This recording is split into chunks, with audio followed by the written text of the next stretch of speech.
If you're alive on Earth and you don't live under a rock, chances are you've heard about the hit docuseries The Tiger King on Netflix. This docuseries is about the raging hateful feud between Joe Exotic and Carole Baskin, both owners of Big Cat Rescue.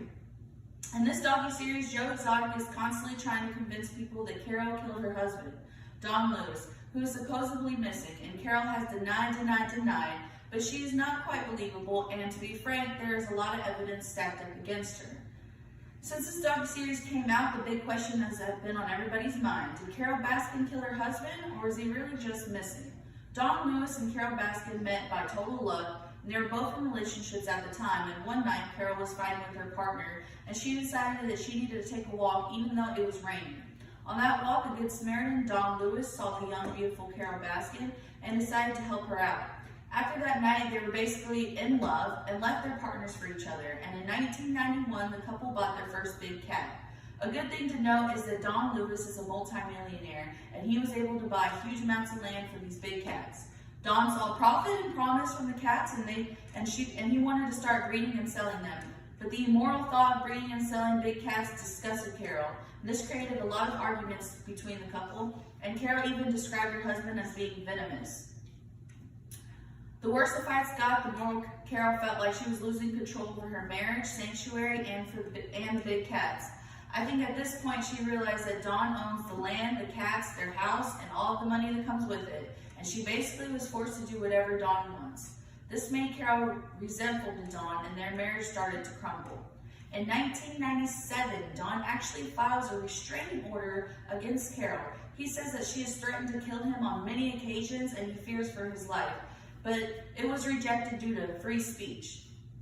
Don Lewis was scared of his life, and he went as far as to print out a copy of this restraining order and gave it to his assistant just in case. And according to his assistant, he made it very clear that he was planning on divorcing Carole. Only a few weeks later, Don Lewis goes missing. And of course, the last person to see Don was his wife, Carole. Carole claimed the night before his disappearance, Don told her he was going to fly out to Miami early in the next morning. But after 24 hours went by without hearing from him, Carole called the police and reported him missing. It is said that in those few weeks, Don was making plans to move to Costa Rica. Another thing to note is there are many rumors of Don having an affair in Costa Rica, and supposedly Carole was made aware of this affair. Now at this point, Carole knows that she's going to lose her husband and all the benefits that come with him, and she's feeling desperate to keep her lavish lifestyle going. She knows that he wants a divorce, she knows that he has fallen in love with another woman, and she knows that Don is growing hate for her. And then all of a sudden, Don Lewis is officially a missing person? The most damning evidence against Carole would have to be the reconstruction of Don's will prior to his disappearance. Carole altered the will to state the following: all property rights should go to Carole in the incident of Don Lewis's disappearance, which Don's lawyer said that he has never in his life or all his years of practicing seen someone anticipate their own disappearance. Now, you would think this would be enough to open up a case against Carole, but there is no evidence of falsifying Don's will, so they let it go as just being unusual. On Monday, August 18, 1997, the night of Don's disappearance, Carol's headed to the local grocery store to buy some milk product for her tigers. Not unusual, right? Well, maybe a little bit, considering it was 3 a.m. and the store was going to typically close around 9 p.m. And she didn't quite make it there because her car broke down. And it just so happened that her brother, who worked in the sheriff's office, was driving by and saw her. While she stayed behind to call a tow truck, his partner drove Carole home. This is pretty suspicious and unusual, and it all happened the night of Don's disappearance.